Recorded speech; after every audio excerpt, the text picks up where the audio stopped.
नमस्कार, मी श्वेता भालेकर परब. आपण पाहताय TV9 मराठी. सुरुवात करूया बातमीपत्राला. घेणार आहोत बातम्यांचा वेगवान आढावा महाफास्ट 100 मध्ये. मी लेझापेचा माणूस नाही, मला राजकीय आजार होत नाहीत. आजारपणावर टीका करणाऱ्यांना अजित पवारांचं उत्तर. राजकीय आजार असल्याच्या बातम्यांनी वाईट वाटलं, अजित पवार यांची प्रतिक्रिया.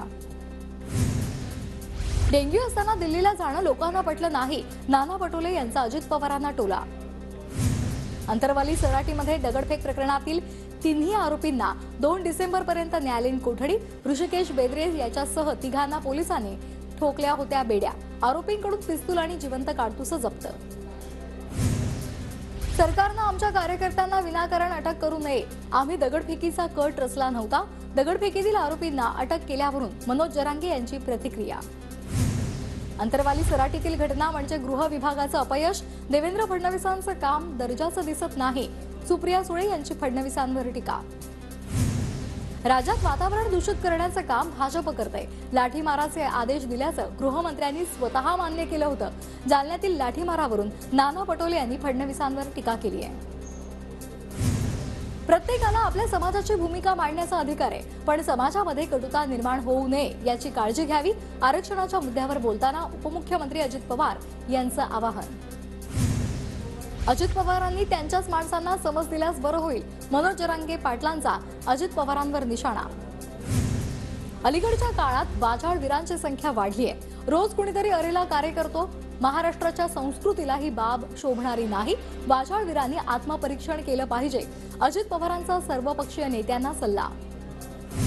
बिहारमधल्या निर्णयानंतर आमचीही तशी चर्चा सुरू. उपमुख्यमंत्री अजित पवार यांचं सूचक विधान. हिवाळी अधिवेशनामध्ये जातनिहाय जनगणनेचा निर्णय होणार का याकडे लक्ष. वेगळं आरक्षण टिकणार नाही. ओबीसी मधून आरक्षण घेऊन करणार काय. सर्वांचेच सर्वे करा. एकट्या मराठा समाजालाच मागासले पण दाखवायचे का. मराठा आरक्षणासाठी अधिवेशनामध्ये उपाय काढण्याची कार्यवाही सुरू. कुणाच्याही आरक्षणाला धक्का न लागता मराठा समाजासाठी त्यांच्या आरक्षणासाठी सरकार काम करत आहे. आरक्षणावर प्रतिक्रिया देताना विखे पाटील यांची टिप्पणी. पंतप्रधानांसोबत बैठक घेऊन सगळ्यांचंच एकमतानं आरक्षणाचा प्रश्न मार्गी लावावा लागेल. मराठा आरक्षणावर काँग्रेसचे नेते पृथ्वीराज चव्हाण यांची प्रतिक्रिया. हजारो ओबीसी बांधवांच्या विनंतीमुळे हिंगोलीमधील सभेला जाणार. विजय वडेट्टीवार यांची माहिती.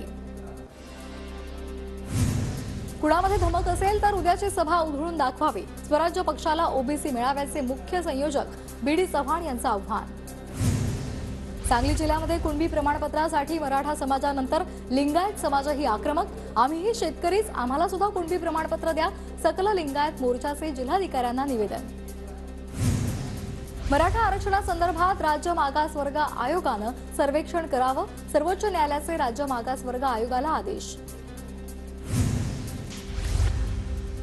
राज्यामध्ये 200 आमदारांचं सरकार, पण ते स्थिर नाही. सुप्रिया सुळे यांची टीका. कोण म्हणतं राज्यात स्थिर सरकार नाही. 200 आमदारांचा पाठिंबा असलेलं सरकार स्थिर नाही असं कसं म्हणता. सुप्रिया सुळे यांच्या टीकेवर अजित पवार यांचा सवाल. सुप्रिया सुळे यांनी उरलेले 2-3 खासदार सांभाळावेत. शिंदे गटाच्या खासदारांची चिंता करण्याची गरज नाही. अमोल कोल्हे अजित पवार यांच्या भेटीवर प्रतापराव जाधव यांची टीका. ज्यांच्या जीवावरून निवडून येतात त्यांनाच प्रश्न विचारता. अजित पवार गटाच्या प्रदेशाध्यक्ष रुपाली चाकणकर यांची सुप्रिया सुळे यांच्यावर टीका. गेल्या निवडणुकीमध्ये पंकजा मुंडे यांच्यावर अन्याय झाला. शिंदे गटाचे आमदार संजय गायकवाड यांचं विधान. आदित्य ठाकरे यांनी इतर विषयांमध्ये लक्ष देण्यापेक्षा संसार करावा. शिंदे गटाचे आमदार संजय गायकवाड यांचा आदित्य ठाकरे यांना सल्ला. संजय राऊत उद्धव ठाकरेंना लागलेली पनवती. संजय राऊतांमुळेच शिवसेना फुटली. पंतप्रधान मोदींवर केलेल्या टीकेनंतर खासदार प्रतापराव जाधव यांची राऊतांवर टीका. पंकजा मुंडे यांच्यासोबत न्याय झाला पाहिजे. त्या एक सक्षम महिला आहेत. पंकजा मुंडे यांच्यावर यशोमती ठाकूर यांची प्रतिक्रिया.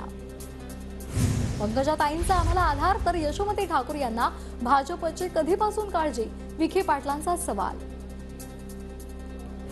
काँग्रेस आणि वंचित बहुजन आघाडीची जवळीक वाढली पाहिजे.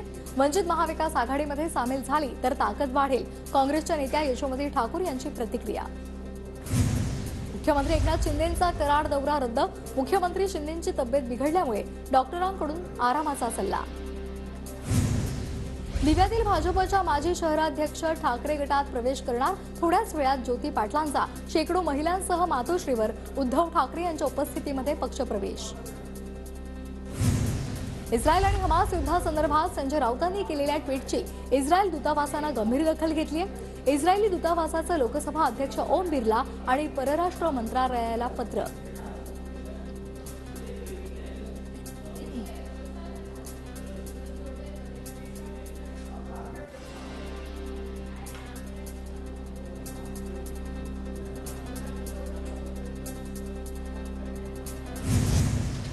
राऊतांच्या कृत्याविरोधात देशद्रोहाचा खटला चालवावा, अतिरेक्यांचं समर्थन करणाऱ्यांना संसदेमध्ये बसण्याचा अधिकार आहे का? राऊतांच्या ट्विटवर नितेश राणेंचा सवाल.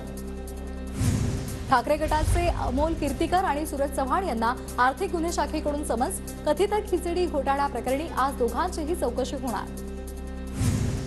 नाशिकनंतर अहमदनगरमधील धरणातून जायकवाडीमध्ये पाण्याचा विसर्ग सुरू, निळवंडे धरणामधून जायकवाडीमध्ये पाणी सोडायला सुरुवात, मराठवाड्यातील शेतकऱ्यांना दिलासा. सर्वोच्च न्यायालयाचा मराठी पाट्यांचा निर्णय फक्त मुंबईसाठी, मनसेनं इतर शहरांमध्ये मराठी पाट्यांची सक्ती केल्यास रस्त्यावर उतरू, मराठी पाट्यांवरून व्यापाऱ्यांचा इशारा. राजस्थानमध्ये 450 रुपयांमध्ये सिलेंडर मिळू शकतं, तर राज्यातील महिलांनी कोणता गुन्हा केलाय? शरद पवार गटाच्या नेत्या रोहिणी खडसे यांचा भाजपला सवाल. मुंबईमध्ये आज वंचित बहुजन आघाडीचा मेळावा, शिवाजी पार्कमध्ये दुपारी 4 वाजता प्रकाश आंबेडकर यांची सभा, काँग्रेसचे प्रदेशाध्यक्ष नाना पटोले उपस्थित राहणार. रेल्वे रुळांच्या आणि ओव्हरहेड वायरच्या देखभाल दुरुस्तीसाठी उद्या मध्य रेल्वे आणि हार्बर मार्गावर मेगा ब्लॉक, तर पश्चिम रेल्वेवर शनिवारी रात्रकालीन ब्लॉक. मुंबईकरांसाठी कोस्टल रोडची 1 लेन डिसेंबर अखेर सुरू होणार, तर संपूर्ण कोस्टल रोड कार्यान्वित व्हायला मे 2024ची प्रतीक्षा करावी लागेल. मध्य रेल्वेवरील दादर स्थानकामध्ये फलाट क्रमांकामध्ये आता बदल होणार आहे. 9 डिसेंबर पासून निर्णयाची अंमलबजावणी होणार आहे.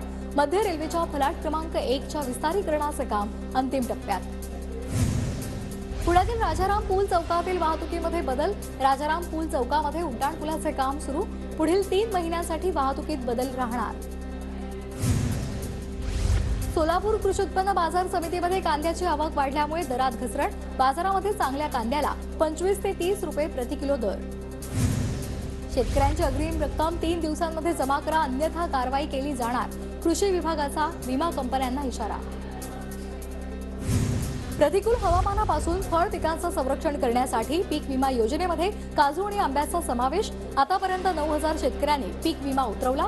योजनेमध्ये सहभागी होण्यासाठी 30 नोव्हेंबरपर्यंत अंतिम मुदत.